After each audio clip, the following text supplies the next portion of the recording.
Ekitusumbuwa nga bannayuganda kwagala kufuna mangu. Abantu bangi bali e Uganda balemereddwa okugaggawala n'okukyusa status zaabwe kubanga buli lwafuna omuntu eyandimwesigisiza ensimbi eyandimwesigisiza business ayagala kumukwakkula. Owo omuntu omulimo ng'osuubira nakukolera ebirungi ne muteesa n'omugaa nti njagala sente bwe zinozimuwa bw'akulaba nga tomukayanyiza nnyo naga nti ono buli zannamusaba zanampa nadda ku mulimu omulala naga nti kati awo ojja kumpa bubiri n'obumuwa. Okudda ku mulimu ogwokusatu omulimu ogwandibadde ogwakakadde akusaba busatu neerabira nti ogwo gumugobye mu bulamu bwo nga tonnaba kwefuula nti gwategeera ennyo. Njagala nkubuulira ekintu kimu muganange, abasinga ekibalemesa okutambula n'abantu abasobola okukyusa obulamu bwabwe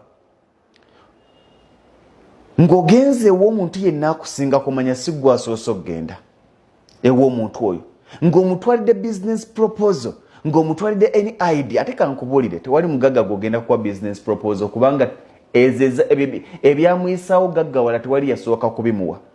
Abantu bagamba nnyo nyina business proposal, nyina amagezi ge njagala okuwa gundi, njagala gamugaggawaze. No, lwaki gwe togewa ne gaggaggawaza?